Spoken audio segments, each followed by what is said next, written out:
3.9 billion years ago, our star Sun, thanks to its gravitational force, attracted an intruding planet into our planetary system. A reddish planet with a colossal size that we can compare only with the marvelous Jupiter. The Sumerians called it Nibiru, the crossing planet. A star that had formed in another solar system had infiltrated ours, invited by our Sun. By deviating from its orbit, Nibiru caused an unprecedented cosmic disaster, as it was on a collision course with another colossus, a planet called Tiamat, a watery star made up of large oceans. The latter had 11 satellites, the largest of them was called Kingu, the moon. At that time within our solar system there were only 8 planets that the Sumerians called that: Mummu, Mercury, Lahamu, Venus, Lammu, Mars, Tiamat, Kishar, Jupiter, Anshar, Saturn, Anu, Uranus, and Ea, Neptune. They called the Sun Apsu. In the texts it appears how some planets emerged from other larger celestial bodies, others maintain that Uranus and Neptune come from a cloud originating in the rings of Saturn. When Nibiru passed near Anshar, Saturn, it uprooted one of its satellites with its gravitational field and moved it to the outskirts of the solar system. That satellite was known as Thgaga, our current Pluto. Later, a collision of unimaginable magnitude between Nibiru and Tiamat would leave the latter lifeless and aimlessly swarming through the solar system. After 3,600 years, Nibiru would return to the system to cross it between Mars and Jupiter. In this second incursion it would impact again with the mass of the already touched Tiamat, this time, dividing it into 2 portions. One of them would embody our current planet Earth, the other would become a ring of asteroids that would separate the internal stars from the external ones. Ki, the main land below, who would enjoy the warm rays of Apsu, and the luminous nights thanks to Kingu, the moon. The Anunnaki counted a Nibiruan year as 1 Shar, which in Earth time would be 3,600 years, just how long it takes for Nibiru to make a complete turn through its intrusive orbit around our solar system. But of course, for the Anunnaki of Nibiru, those 3,600 years would only represent 1 on their calendar. But what is NASA hiding about the return of Nibiru? Is a cataclysm of great magnitude approaching? Is there any current evidence of her possible return? The systematic misinformation to which the mainstream media exposes us, added to the closure that comes from certain state agencies, places us in a notable degree of vulnerability regarding the veracity of the reality that passes through us. The sighting of 2 suns in some parts of the planet, the Hawaii Observatory contemplating a sunrise with a bright planet not officially recognized, thunderous sounds in different parts of the globe that come from above, have disconcerted even the most skeptical. There are many theories, many hypotheses, but the immensity of the unknown is as overwhelming as it is concrete. In these texts the true history and origin of the human being is written. The specialist in dead languages, Zacharias Sitchin, dedicated more than 30 years of his life to the translation of these Sumerian tablets, to publish his book, The 12th Planet, in 1976. Sitchin deciphered the texts and discovered that the Sumerians knew of the existence of all the planets in the solar system. This includes a 12th star, called Nibiru, the crossing planet, whose elliptical orbit made a close pass to the Earth every 3,600 years. Its inhabitants, the Anunnaki, came to Earth thousands of years ago in search of gold and minerals. Different writings explain that thanks to their advanced genetic engineering, they were the ones who gave rise to the human race. This is the story ignored by official science, because accepting it would mean the invalidity of Darwin's evolutionary theory, whose bases are unprovable but blindly accepted by the system. A principle based on manipulation, to cover up the evidence of our extraterrestrial origins. Scientists and archaeologists have risked their careers to reveal the history that has been hidden from us. Sumeria, the oldest culture in the world, has provided a significant number of texts and evidence. It is up to each individual to accept or not the theory of who were the true creators of humanity. The triad of Sumerian gods was headed by And, god of the sky. He was the king of the gods, who ruled from the heavens, decreeing laws on earth. Married to Untu, he had 2 sons, Enlil and Enki, fighting each other for the succession to the throne. An was represented with a star, and the Sumerians worshipped him in the city of Ku. Enlil, god of wind and storms, was the supreme god of Sumeria, a wrathful being who served as military chancellor. Arrogant and dictator, he was only interested in new conquests on earth in order to govern. Enlil hated men. He tried to destroy the human race on 3 occasions, the most popular being the Great Flood. His rivalry with Enki lay in the fact that both were children of different mothers, but since Enlil was the son of Untu, he was the forced heir to the throne. His symbols were a crown and 7 stars, the Pleiades. His center of worship was in the city of Nippur, where he possessed the so-called eye that explores the earth.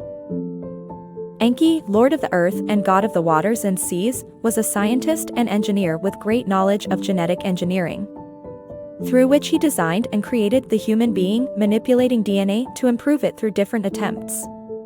He was the only Sumerian god who could be considered beneficial to humanity. He was distinguished by his wisdom and spiritual philosophy. He was the one who imparted knowledge to ancient man. He offered his teachings in agriculture, astronomy, astrology. He was a great maritime engineer, capable of manipulating water channels to supply thirsty people. As the creator of man, Enki felt a special devotion to humanity. His intentions and desires were focused on improving the quality of life on Earth. On more than one occasion, he risked his own life in order to protect the Earth from the attack of other gods who only sought its devastation.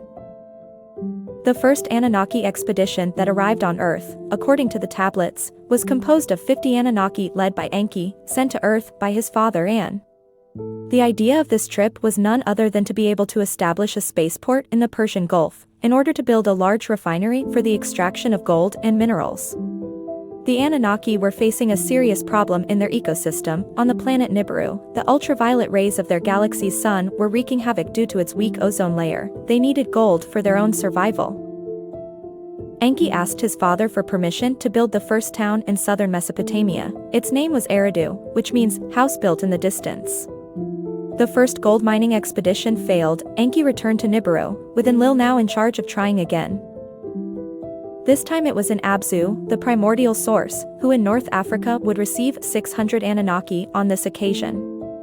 According to the tablets, the men who arrived from heaven founded a total of 7 operational bases in southern Mesopotamia. Zacharias Sitchin was able to discover that these cities were strategically located to receive spaceships from Nibiru.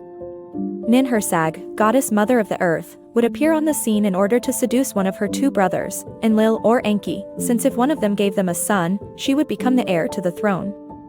Ninhursag maintained relations with both, giving birth to many children.